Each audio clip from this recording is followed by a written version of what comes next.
រួមតើថ្មីបីអើអ្នកស្រុកចេញស្ទាយបែបថ្មីអ្នកចង់ពងអុកគេអើជួយឈរឡើងពេញ TikTok គេផុសគេ like ក៏ក្រៅ Facebook រំហើយធ្វើមុខជឹកជួនចឹងណា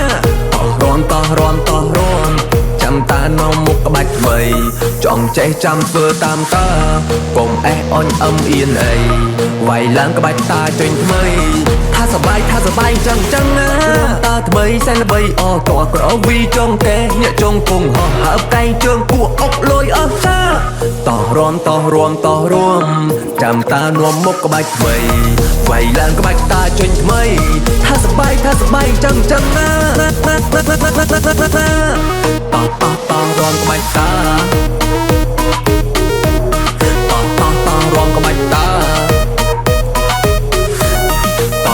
តោះរំក្បាច់តា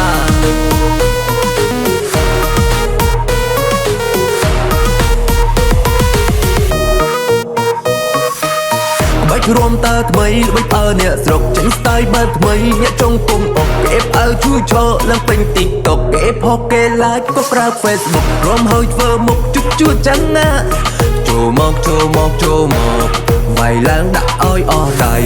ក្រវីក្រវត្តក្រឡែង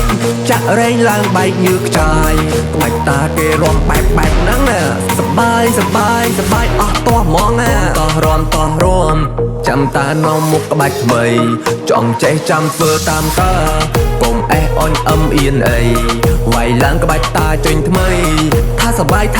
ចឹងណារួមតាថ្មីសែនល្បីអសក្រវីចង់កែអ្នកចង់ពងហោះហើបកែងជើងគួអុកលុយអស់ចា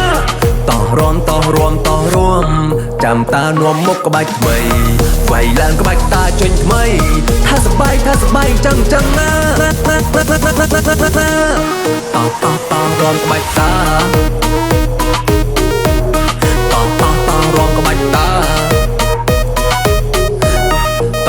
តោះរំក្បាច់តា